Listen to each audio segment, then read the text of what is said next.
ஞானத்தை போதிக்கும் வரம் அப்படின்னு இருக்கு. இந்த ஞானத்தை போதிக்கும் வரம் அப்படின்னா என்ன? நிறைய பேருக்கு ஒரு சின்ன டிஃப்ரென்ஸ் இருக்குது, அது அவங்களால புரிஞ்சிக்க முடியல. நான் உங்களுக்கு புரிஞ்சிக்கும்படி சொல்கிறேன். ஞானம் என்றால் என்ன, அறிவு என்றால் என்ன? ஞானத்துக்கும் அறிவுக்கும் டிஃப்ரென்ஸ் நிறையவே இல்லை. இங்கிலீஷில் நாலேஜ் அண்ட் விஸ்டம் அப்படின்னு இருக்கும். இந்த நாலேஜுக்கும் விஸ்டமுக்கும் என்ன அப்படின்னு கேட்டிங்கன்னு சொன்னால், உங்கள் அறிவு தேடி படித்து கண்டுபிடிக்கிறது வரைக்கும் அறிவுன்னு வச்சுக்கோங்க. உங்கள் அறிவுக்கு அப்பாற்பட்டது கண்டுபிடிக்க முடியாது இருக்குல்ல, அதான் ஞானம்.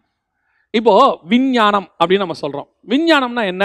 நம்ம கண்ணுக்கு பார்க்க முடியாத விண்வெளியில் இருக்கிறதான நமக்கு தெரியாத விஷயத்தை நம்ம தேடி கண்டுபிடிச்சி கொண்டு வரோம், அதுக்கு பேர் விஞ்ஞானம். மெய்ஞானம்னா என்ன? அதுதான் நமக்கு ஆண்டவரை பற்றி அறிகிற அறிவு, உள்ளுக்குள்ளே இருக்கிறது. இந்த மெய்க்குள்ளே இருக்கக்கூடிய ஆத்மாவை பற்றி, ஆவியை பற்றி, இது ஃபுல்லாக ஸ்பிரிச்சுவல், இதுக்கு பேர் மெய்ஞானம். பைபிளில் இது ரெண்டு வகையாக இருக்குது. ஒன்று பிரபஞ்சத்தின் ஞானம், இன்னொன்று தேவ ஞானம் அப்படின்னு இருக்கு. பவுல் சொல்லும் பொழுது பிரபஞ்ச ஞானம் தேவ ஞானம் எழுதுறார். 1 கொரிந்தியர் 2:6-7 அழிந்து போகிற பிரபஞ்சத்தின் ஞானம் அப்படின்னு எழுது. இந்த உலகத்தினுடைய ஞானம் அழிந்து போகக்கூடியதாக இருக்கிறது. ரெண்டாவது ரகசியமான தேவன் ஞானம் அப்படின்னு எழுதுறார். அப்பனா இந்த தேவன் ஞானத்துக்கும் பிரபஞ்சத்தின் ஞானத்துக்கும் நமக்கு டிஃபரன்ஸ் தெரியணும். அதுக்கப்புறம் அறிவு இருக்குது. நல்லா தெரிஞ்சுக்கொள்ளுங்க. இப்போ நம்ம படித்து ஆராய்ந்து பார்த்து புத்தகங்களை படித்து இதெல்லாம் தெரிஞ்சு வச்சுக்கிறோம் இல்லையா? இதுக்கு பேர் என்ன அப்படின்னு கேட்டிங்கன்னு சொன்னால் அறிவு. இதை தாண்டி இருக்கிறது ஞானம். இந்த ஞானத்தில் ரெண்டு வகை, ஒன்று பிரபஞ்ச ஞானம், இன்னொன்று தேவ ஞானம். இப்போ நம்ம பிரபஞ்சத்தின் ஞானத்தை தான் அதிகமாக தேடுகிறோம். பிரபஞ்சத்தை பற்றின அறிவு, இது எப்படி உண்டாச்சு, இது உள்ள இருக்கிறது என்ன, ஞானத்துக்கு அறிவு உதவும். அறிவை வச்சு நம்ம யூஸ் பண்ணி ஞானத்தை அடையலாம் அப்படின்னு ஒரு லிமிட் வரைக்கும் அறிவு யூஸ் பண்ணி அதுக்கு பிறகு போகிறது தான் ஞானம். ஆனால் பைபிளை பொறுத்த வரைக்கும் இப்போ நமக்கு தேவை தேவ ஞானம் தான், அதான் இம்பார்ட்டன்ட். இது ஒரு வரம். இந்த வரத்தை கர்த்தர் எதற்காக நமக்கு சபைக்கு தராரு அப்படின்னு பார்த்தீங்கன்னு சொன்னால், எபேசியருக்கு எழுதின நிருபம் 1:17 இந்த ஞானம் எதற்காக கொடுக்கப்படுகிறது அப்படின்னு சொல்லி நீங்கள் வாசித்து பார்த்தீங்கன்னா, வசனம் சொல்லுது, பிதாவை அறிந்து கொள்ள ஞானம் தேவைப்படுகிறது. பிதாவை அறிந்து கொள்வதற்கு தான் இந்த தேவ ஞானம் கொடுக்கப்படுவதாக அந்த இடத்துல பவுல் எழுதுறார். பிதாவை அறிந்து கொள்ளுதல்னா என்ன? கர்த்தரை அறிகிற அறிவுன்றது வேற. பிதாவை அறிந்து கொள்ளுதல் என்றால் என்ன? அதுக்கு ஞானம், அதாவது அது ஒரு வரம் வேணுமா? அந்த வரம் இருந்தால் தான் பிதாவையே தெரிஞ்சு கொள்ள முடியுமா? நான் எனக்கு தெரிஞ்சதை உங்களுக்கு சொல்கிறேன். ஏன்னா அந்த அளவுக்கு சொன்னாதான் எனக்கும் தெரியும், அதான் அப்போ லைவாக இருக்கும். இல்லைனா அது உங்களுக்கு ஏதோ கதை சொல்கிற மாதிரி இருக்கும். பிதாவை பற்றி தெரிஞ்சு கொள்ளணும், நீங்கள் தேவனை அறிகிற அறிவுக்குள்ளே வரணும் அப்படின்னு சொன்னால், இப்போ நீங்கள் இந்த வரம் உங்களுக்குள்ளே கிரியை செய்ய ஆரம்பிக்கணும். இந்த வரம் கிரியை செய்ய ஆரம்பிக்கிறதுக்கு ரொம்ப இம்பார்ட்டண்ட்டாக எது தேவை அப்படின்னு சொன்னால், வேதம் எழுதி நமக்கு கொடுத்துருக்குறாங்க, பைபிள் நம்ம கையில் இருக்குது. அதை நம்ம பைபிளை ஆராய்ந்து பார்த்து தேவனை தெரிஞ்சுக்கிறோம்.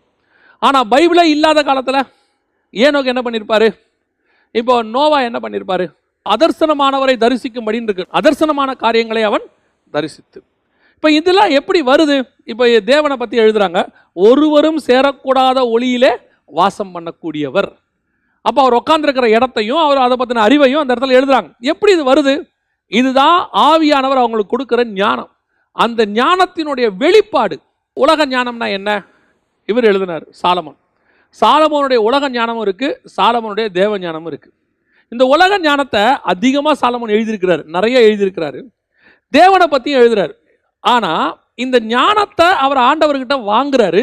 அந்த ஞானத்தை அவர் எப்படி யூஸ் பண்ணார் அப்படின்னு சொல்லி நீங்கள் பார்த்தீங்கன்னு சொன்னால், பிரசங்கி புஸ்தகத்தில் இந்த ஞானம் ஏன் அவருக்கு ஃபெயிலியர் ஆகுச்சு அப்படிங்கிறத ஒரு இடத்துல அவர் தெளிவாக எழுதுறார்.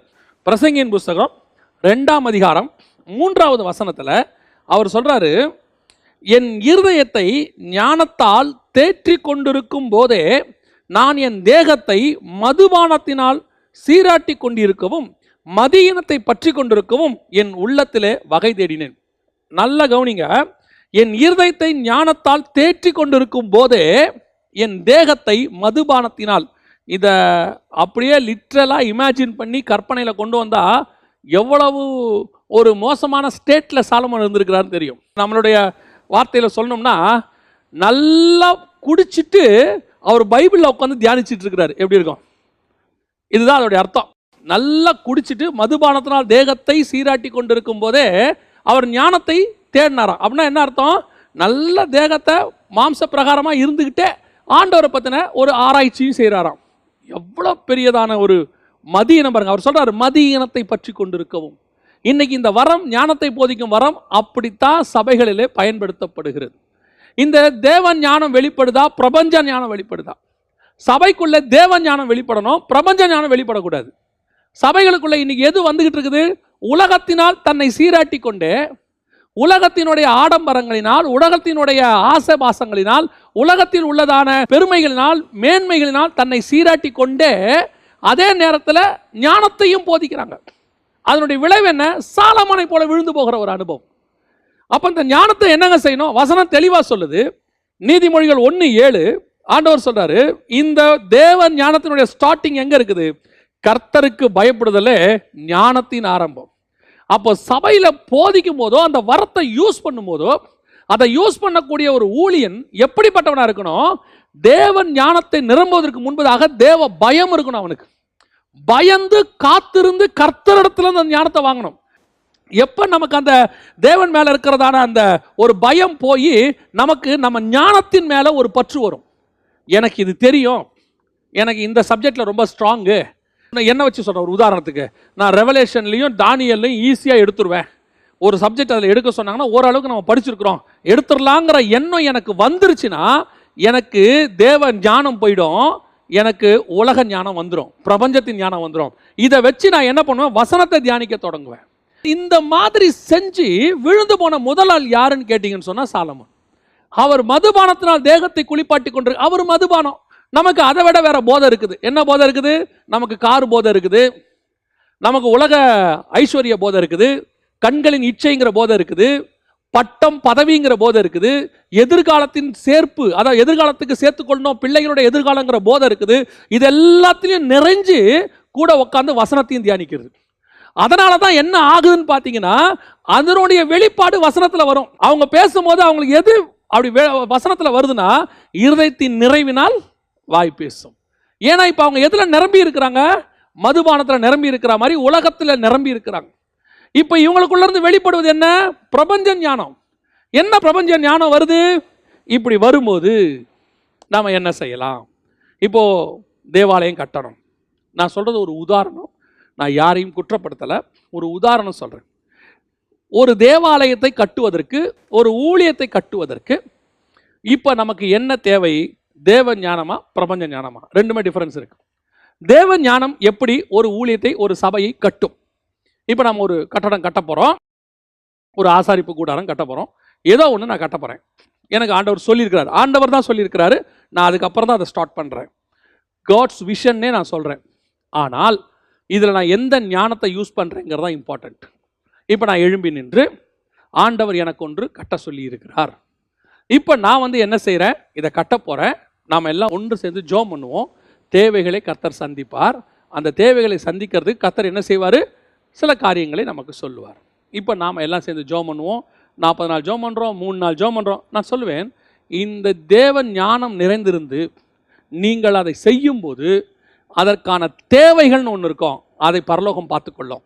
கட்டுவதற்கு தேவையான ஞானம் தான் பரலோகம் வெளிப்படுத்தும், தேவைகளை பரலோகம் பார்த்துக்கொள்ளும். இப்போ பிரபஞ்ச ஞானம் வெளிப்படும் போது என்ன ஆகும் அப்படின்னு பார்த்தீங்கன்னா, நாம தேவைகளை முன்னுரிமை கொடுத்து இந்த தேவைகளை சந்திப்பதற்கு நம்ம ஞானத்தை யூஸ் பண்ணுவோம். நம்ம பயங்கரமான ஞானத்தை யூஸ் பண்ணி எப்படி ஜனங்கிட்ட வாங்கிறது, ₹1,00,000 கொடுக்கிறவர்கள் கொடுக்கலாம், 50,000 கொடுக்கிறவர்கள் கொடுக்கலாம், 150 கொடுக்கிறவர்களும் கொடுக்கலாம். இப்போ நம்ம இங்கே என்ன செய்கிறோம்? நம்முடைய ஞானத்தை இதிலேயே கொஞ்சம் சூட்சமாக யோசிக்கலாம். ஜனங்கிட்ட வாங்கிறதுக்கு மெத்தட் யோசிக்கலாம். என்ன யோசிக்கலாம்? பிரியாணி வாசலில் விற்கலாம், டிஷர்ட் விற்கலாம், வடை போட்டு விற்கலாம், அப்படி இல்லாவிட்டால் ஒரு ப்ரோக்ராம் நடத்தலாம், ஒரு டிக்கெட் விற்கலாம். இது எல்லாமே பிரபஞ்ச ஞானம். இப்படி கட்டினவங்க கொஞ்சம் பேர் இருப்பாங்க. இதை பார்த்து நம்ம ஃபாலோ பண்ணி இந்த மாதிரி செய்யலாமே அப்படின்னு வருவோம். இப்போ நான் என்ன பண்ணுறேன்? இந்த கட்டுவதற்கு தேவையான முன்னுரிமையை கொடுத்தது, அந்த தேவைக்கு முன்னுரிமை கொடுத்ததுனால அடுத்து அதை கட்டுவதற்கு தேவையான பிளானோ ஆட்களோ நான் என்ன பண்ணுவேன்? அதுக்கேற்ற மாதிரி நியமிப்பேன். தேவ ஞானம் எப்படி இருக்கும் தெரியுங்களா? கட்டுன்னு சொன்ன ஆண்டவரை நீங்கள் நோக்கி பார்த்தீங்கன்னா கட்டுறதுக்கான தேவையை கொண்டு வந்துடுவார், கட்டுறதுக்கான ஆளை அந்த ஞானத்தோடு கொண்டு வருவார், பெசலையில கொண்டு வருவார். கட்டுவதற்கு தான் கோத்திரத்தில் ஒருத்தனை எழுப்புவார். இவர்கள் எல்லாம் சேர்ந்து ஞான இருதயத்தோடு அதை கட்டி முடிப்பார்கள். இதுதான் தேவ ஞானம் வெளிப்படுறது. இப்போ ஊழியத்தில் தேவ ஞானம் எப்படி வருது? இப்ப இந்த விஷயத்தை நீங்க ஜனங்களுக்கு போதிச்சீங்கன்னா இதுதான் ஞானத்தை போதிக்கும் வரம். இப்போ இதை கேட்கிற உன் சபை எப்படி இருக்கும்? இதை கேட்கிற விசுவாசி எப்படி இருப்பான்? இதே விசுவாசத்துக்குள்ள அவன் வந்துருவான். இதே தாட்டுக்குள்ள அவனுக்கு வந்துட்டு அவனும் தேவனை நோக்கி பார்க்கிறவங்களே இருப்பாங்க விசுவாசி. இப்ப நான் இவங்களுக்கு என்ன சொல்லி கொடுத்துட்டேன்? 2500 ரூபாய் கொடுக்கக்கூடிய 2500 பேர் தேவை, 100 ரூபாய் கொடுக்குறவங்க 50 ரூபாய் கொடுக்குறவங்க தேவை. இப்ப நாம என்ன செய்யலாம்? நிகழ்ச்சி நடத்தி காசு சம்பாதிக்கலாம், பிரியாணி போட்டு காசு சம்பாதிக்கலாம். நான் சொல்லி கொடுத்ததுனால இந்த கீழே உட்கார்ந்து இருக்கிறவங்க அடுத்த ஜெனரேஷன்ல அவங்க என்னவா மாறுவாங்க? ஊழியக்காரராக மாறுவாங்க. இப்ப இவங்களுக்கு நான் தேவன் ஞானத்துக்கு பதிலாக பிரபஞ்ச ஞானத்தை கொடுத்துட்டேன். இப்ப இவங்க அதோடு கூட வெளியே போய் இவங்க ஊழியத்தில் வரும்போது எங்களுடைய ஊழியக்காரர் எப்படி சபை கட்டினாரோ, என் ஊழியக்காரர் எப்படி அந்த சுவிசேஷகர் அவர் ஒரு கட்டடத்தை கட்டினாரோ அதே மாதிரி தான் நானும் கட்டுவேன், இவங்களும் வளருவாங்க. அதே நேரத்தில் இவங்களுக்கு நீங்க ஒரு விசுவாசத்தோடு கூட கட்டுவது எப்படின்னு சொல்லி தேவன் ஞானத்தை சொல்லி கொடுத்துட்டீங்கன்னா அடுத்து வரக்கூடிய ஜெனரேஷனும் தேவன் ஞானத்தோடு கூட வரக்கூடிய ஜெனரேஷனாக மாறிடும். இதுதான் வரத்தினுடைய வல்லமை. அந்த வரம் எப்படி கிரியை செய்யும்? தேவன்கிட்ட இருந்து எல்லாத்தையும் வாங்கும், தேவன் ஞானத்தை பூமியில கொண்டு வரும். அந்த வரத்தை நீ பூமியில கொண்டு வந்து அதை செயல்படுத்தும் போது மாம்சம் உனக்குள் கலக்காமல் இருக்கும். மதுபானத்தினால் தேகத்தை குளிப்பாட்டி கொண்டிருக்கும் போதே அவன் மெய்ஞானத்தை தேடி. இன்னைக்கு நம்ம மதுபானம் இல்லை, ஆனா வேற போதைகளுக்குள்ள இருக்கிறோம். அதுதான் இந்த வரத்தை இன்னைக்கு கெடுத்துக்கிட்டு இருக்குது, ஞானத்தை போதிக்கும் வரம்.